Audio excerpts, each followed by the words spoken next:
சாய்ராம்.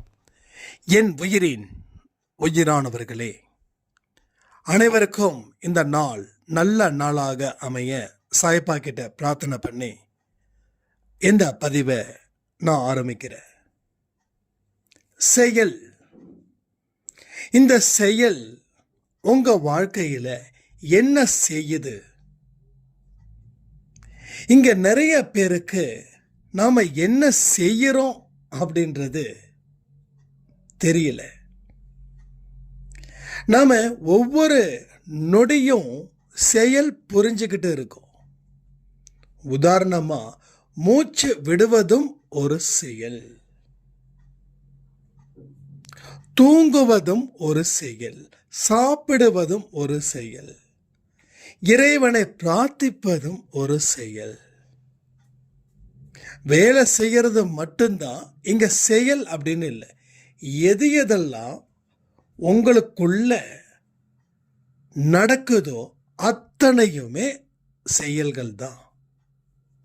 அப்போ இந்த செயல்களை நாம எந்த அளவுக்கு கவனிச்சு செய்கிறோம்?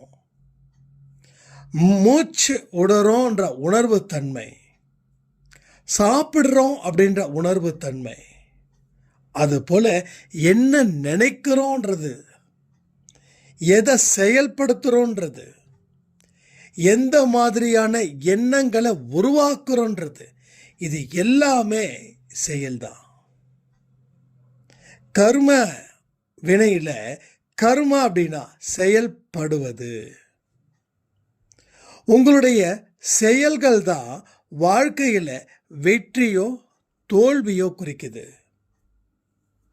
உங்க செயல் தான் அவமானத்தையோ இல்ல வெகுமானத்தையோ குறிக்குது.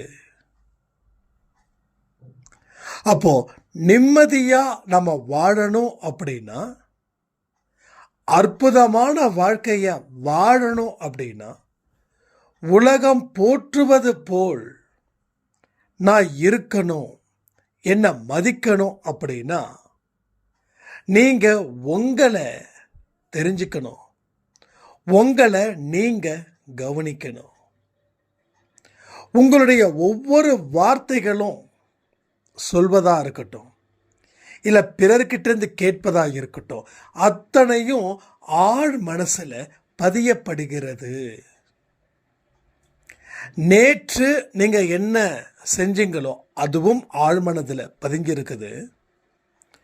போன வருஷத்துல என்ன செஞ்சீங்களோ அதுவும் ஆழ்மனத்துல பதிஞ்சிருக்குது. 10 வருஷத்துக்கு முன்னாடி நடந்தவைகள் அவைகளும் ஆழ்மனதில் பதிந்துள்ளது.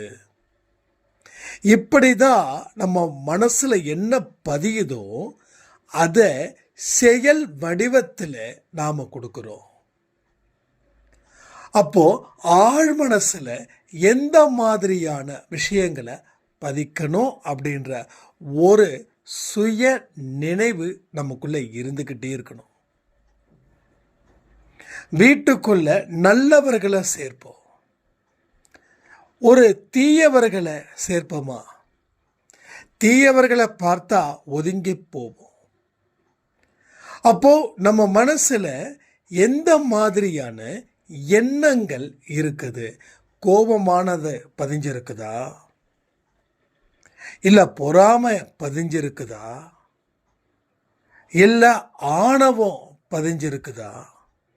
எந்த மாதிரியான தீய எண்ணங்கள் பதிஞ்சிருக்குதுன்றத நாம தினந்தோறும் கவனிக்கணும். ஒவ்வொரு நாளும் காலையில எழும்போதும் சரி, ஒவ்வொரு நாளும் காலையில தூங்கும் போதும் சரி, எந்த மாதிரி எண்ணங்கள் பதியக்கூடாதுன்னு, எந்த மாதிரி எண்ணங்கள் நல்ல எண்ணத்தை உருவாக்குதுன்றதையும் நீங்க அப்பப்போ உங்களை கவனிக்க தவறாதீங்க. அப்போ உங்களை நீங்க கவனிக்கும் போது உலகம் உங்களை கவனிக்குது. நீங்க செயல்படும் போது உலகம் உங்களை பாராட்டுவதற்கு தயார் செய்து கொண்டிருக்கிறது. உங்களுடைய நிதானத்தையும் உங்களுடைய பொறுமையும் பார்க்கும்போது உலகம் உங்களுக்கு தேவையான அத்தனை நல்ல விஷயத்தையும் தொடர்ந்து தந்துக்கிட்டே இருக்குது. இது ஓடிக்கிட்டே இருக்கணும். உயிர்ன்றது முடியல. உயிர் அப்படின்றது வாழ்ந்துக்கிட்டு இருக்குது. அந்த உயிருக்கு தேவையானதை இன்னதுன்னு நீங்க முடிவு பண்ணணும். ஏன்னா உங்களுக்கு நீங்க தான் எஜமானன். அந்த எஜமானனுக்கு எஜமானன் கடவுள். அந்த எஜமானனுக்கு எஜமானன் கடவுள். என்ன செய்யணும் என்ன செய்யக்கூடாது, ஒன்று என்ன செய்யணும்னு முடிவு பண்ணி வாழுங்க, இல்லை என்ன செய்யக்கூடாதுன்னு முடிவு பண்ணி வாழுங்க. இந்த மாதிரியான வாழ்க்கை முறைகளை நம்ம வாழ்வதற்கு நாம் தயாராக இருந்தால் நம்ம வாழ்க்கையில் மிக பெரிய நல்ல திருப்பங்களும் உங்கள் வாழ்க்கைக்கு முன்னாடி பலிச்சிடும். ரொம்ப தூரம் நீங்கள் போக வேண்டாம். நீங்கள் போகிற தூரத்திலே உங்கள் வெற்றி சாத்தியமாக்கப்படும். உங்கள் கனவுகள் பலிக்க அடுத்த ஜென்மம் காத்திருக்க வேண்டாம். இந்த ஜென்மத்தில் ஒரு சில நாட்களோ வாரமோ மாதமோ இல்லை வருடங்களுக்குள்ளேயோ நீங்கள் பயன் பெற முடியும், பலனை அடைய முடியும். அன்பே சாயில குடும்பத்தில் சேர்ந்துட்டீங்கன்னாவே உங்களுடைய செயல்கள், உங்களுடைய எண்ணங்கள் எல்லாமே சுத்தமாக்கப்படுகிறது. சுத்தமாக்கப்பட்டு ஆழ்மனதில் சேர்க்கப்பட்டு ஆழ்மனதின் வெளிப்பாடுகளாகவே இங்கே நிறைய பலன்கள் நமக்கு கிடைக்குது. அப்போ நம்ம வாழ்க்கையில் எதை கவனிக்க தவறி இருக்கோம் இத்தனை வருடங்களானா, நாம் செய்யக்கூடிய செயல்களை கவனிக்க தவறணும். இது மாதிரி பல விஷயங்களை நாம் சொல்லிக்கிட்டே போகலாம். கடவுளுடைய சித்தத்தின்படி வாழு.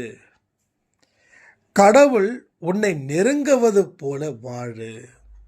கடவுளுடைய இதயத்தில் நீ குடி இருப்பது போல் வாழு. நிறைய நல்ல விஷயங்களை உனக்கும் செஞ்சுக்கோ, பிறருக்கும் செஞ்சுக்கோ. நல்ல எண்ணத்தின் அடிப்படையில் நீ வாழ முயற்சிகள் செய்ய செய்ய செய்ய உன் வாழ்க்கையில் பல இடத்துலையும் நீ விழுவது இல்லை. உன்னால் விழவே முடியாது. அப்படிப்பட்ட ஒரு இடத்துல நீ நிச்சயமாக வாழ்வாய். இதை எல்லாத்தையும் உணர்ந்து கொள்ள வேண்டும். அப்போ உங்களை நீங்க சரி பண்ணிட்டா நீங்க யாருக்காகவும் எந்த சூழ்நிலையிலும் உதவிகள் பெற வேண்டிய அவசியமே இருக்காது. விவேகானந்தர் என்ன சொல்லியிருக்காருன்னா, உனக்குள்ள வலிமை இருப்பது என்றதை நீ மறக்காதே, உனக்குள்ள உதவிகள் கிடைக்கும் என்பதையும் நீ மறக்காதே. உன்னை மறந்து நாம் வாழவே கூடாது. உன்னை மறந்து நீ வாழாதே. உனக்கு தேவையானது அத்தனையும் நீ ஏற்கனவே பெற்றுக்கொண்டாய். நீ வாங்கிக்கிட்டது அத்தனையும் ஒரு இடத்துல பலன் இல்லாமல் இருக்குது. ஸோ அதற்கு தகுந்த மாதிரி உன்னுடைய உழைப்புகளையும் உன்னுடைய முயற்சிகளையும் திரும்ப திரும்ப திரும்ப நாம் செய்து கொண்டே இருந்தால் ஒரு நாள் வெற்றி சாத்தியப்படும். இது வெற்றி நிச்சயம், சாயின் சத்தியம். இன்னைக்கு யார் யாரெல்லாம் பர்த்டே, வெட்டிங் டே செலிப்ரேட் பண்ணுறாங்களோ அத்தனை பேருக்கும் சாய்பாவுடைய அன்பும் ஆசீர்வாதமும் பரிபூர்ணமாக கிடைக்கணும்னு பிரார்த்தனை பண்ணி இந்த பதிவை நான் முடிக்கிறேன். ஜெய் சாய்ராம்.